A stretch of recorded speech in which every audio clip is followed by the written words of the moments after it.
नमस्कार, मी आपला मित्र शार्दूल रानडे आपल्या सर्वांसमोर काहीतरी एक नवीन गोष्ट घेऊन येतोय. आपण सगळ्यांनी बघितलं असेल की आपल्यापैकीच काही विद्यार्थी हे आपले काहीतरी होर्डिंग्स बघताना आपण बघितले होते. तर त्या होर्डिंग्स मध्ये नक्की काय होतं, तर MSCIT, Tally, advance Excel, DTP यांसारख्या विविध कोर्सेसची ती माहिती वाचत होते.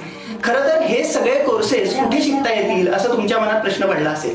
तर म्हणूनच आपण काय केलंय, तर हे सगळे कोर्सेस AIच्या मदतीने आपण शिकावे ह्याच्यासाठी आपण आपल्याच 3 ब्रँचेस चालू केल्या आहेत. आपली पहिली ब्रँच आहे शांतीनगरमध्ये, दुसरी ब्रँच आहे चांदेरेमध्ये आणि तिसरी ब्रँच आपण आता चालू केली ती म्हणजे कुर्तडेमध्ये. तर सगळ्यांनी एकच काम करायचंय, सगळ्यांनी लवकरात लवकर ह्या सगळ्या गोष्टी शिकून घेण्यासाठी आजच आमच्याकडे नाव नोंदणी करा. सर्वांना मनपूर्वक धन्यवाद.